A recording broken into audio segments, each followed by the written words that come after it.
Bienvenue en Bretagne, à Ploërmel, où on va s'intéresser à la vache armoricaine. On a quelques veaux derrière nous et je suis avec Christophe qui est responsable de la ferme du lycée La Touche. Christophe, cette vache, on la voit pas tellement dans les prés. C'est une race qui était menacée d'extinction au début des années 1980. Il n'en restait plus qu'une cinquantaine sur toute la Bretagne. Ah ouais. Donc, et maintenant, grâce au travail des éleveurs passionnés qui se sont intéressés à cette race, on arrive à remonter les effectifs et elle retrouve toute sa place au sein de notre agriculture. Tu sais combien il y en a maintenant? Alors aujourd'hui, on doit être à peu près autour des 850 vaches. Comment vous faites pour promouvoir cette race? Alors pour promouvoir la race, avec nos élèves, on participe à beaucoup de manifestations, beaucoup de projets pour du coup mettre en avant la race armoricaine. D'accord.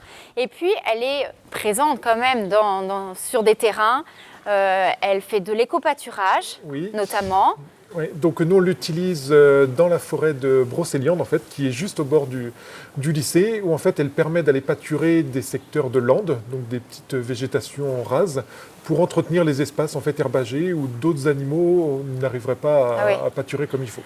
En fait, c'est une vache qui est légère et donc qui n'abîme pas les sols. Oui, c'est une vache de petit format et qui, du coup, lorsqu'elle va piétiner, marcher dans les sols, y compris dans les sols des fois un petit peu humides comme on peut trouver en Bretagne, car il pleut de temps en temps, au moins elle n'abîme pas le sol vu qu'elle est très légère. La forêt de Brocéliande a brûlé récemment. Il y avait les vaches, il y avait une clôture et donc tout ça, ça a été détruit. Oui.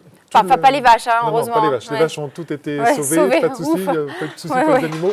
Par contre, c'est vrai que les installations, tout ce qui est clôture, le matériel qu'on utilise pour élever les animaux, de façon à ce qu'ils soient bien lorsqu'ils sont dans le milieu, leur apporter de l'eau et tout ça, tout a fondu, tout a brûlé lors de l'incendie de l'été dernier. Et du coup, il y a tout à reconstruire, à remettre en état pour pouvoir très vite ramener nos animaux sur ce pâturage de landes. Le fait de participer au prix de l'agrobiodiversité, ça va vous permettre justement de remettre en état la clôture, les points d'eau? Oui, complètement. De pouvoir remettre en route tout le matériel dont on a besoin de façon à pouvoir continuer ce projet d'éco-pâturage et de préservation des landes dans la forêt de Brocéliande.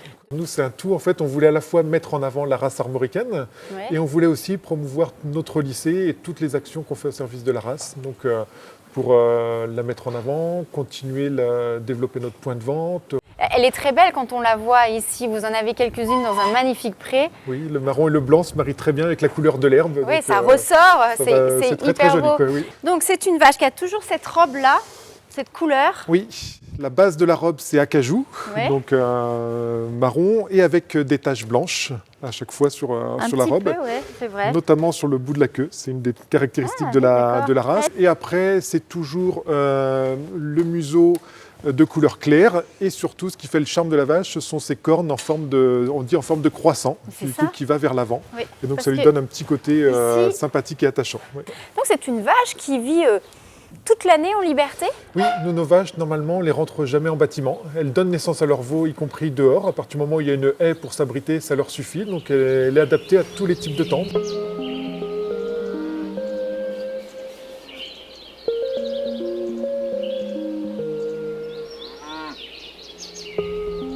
Regardez, nous sommes avec Roxane. Roxane, c'est une star en Bretagne, même un peu plus loin d'ailleurs, parce qu'elle est allée à Paris. Elle est allée à Paris, en fait, c'était la digne représentante de la race lors du salon d'agriculture. Tous les ans, il y a un trophée pour tous les lycées agricoles auxquels on participe. Et on va depuis plusieurs années systématiquement avec la vache de race armoricaine. Et ça nous permet en fait de faire la promotion de la race en dehors de son berceau habituel qu'est la Bretagne. Et donc on monte à la capitale pour montrer nos belles armoricaines. Avec des élèves qui sont autour de nous là. Merci d'être là, c'est trop sympa. Attention, attention, deuxième quand même au classement. Sur combien de lycées? Sur 45, bravo. 45 lycées présents au concours. Bravo, vraiment je vous félicite, bravo. On va pas trop faire ça trop fort parce qu'elle est pas très... Eh dis donc, tu montes tes fesses. Oui. C'est quoi ça? Qu'est-ce que viennent faire les élèves ici? Alors, les élèves du lycée, en fait, ils ont accès à l'intégralité de la ferme et en fait, ils viennent faire leurs travaux pratiques pour apprendre toute la conduite d'élevage sur les animaux. Donc, ils viennent faire de la manipulation d'animaux, des pesées, de la contention et après, ils font tout le suivi des animaux avec leur enseignant pour comprendre toute la vie de l'animal et comment bien élever les animaux sur la ferme ici. La particularité du lycée, c'est de présenter différents ateliers. Alors, soit des ateliers de taille assez importante, comme par exemple les vaches laitières, ou également des tout petits troupeaux, comme on a sur la race armoricaine, avec une douzaine de vaches, pour apprendre comment est-ce qu'on gère un petit troupeau en filière courte avec des débouchés locaux. De quoi es-tu le plus fier? Alors du coup, moi je dirais de deux choses. La première, c'est déjà de nos élèves, parce qu'à chaque fois qu'on monte des nouveaux projets, que ce soit sur la race américaine ou autre, ils sont tout de suite partants et on les sent très motivés pour aller au bout des choses. Donc ça, c'est la première chose. Et la deuxième chose dont je suis le plus fier, c'est aussi les gens avec qui je travaille sur la ferme, parce qu'avec tous les animaux, il faut s'en occuper tous les jours, pendant les vacances, 365 jours par an, et donc il faut des gens pour pouvoir s'en occuper. Donc moi j'ai la chance de travailler avec une équipe qui est très motivée et donc qui travaille tous les jours au quotidien.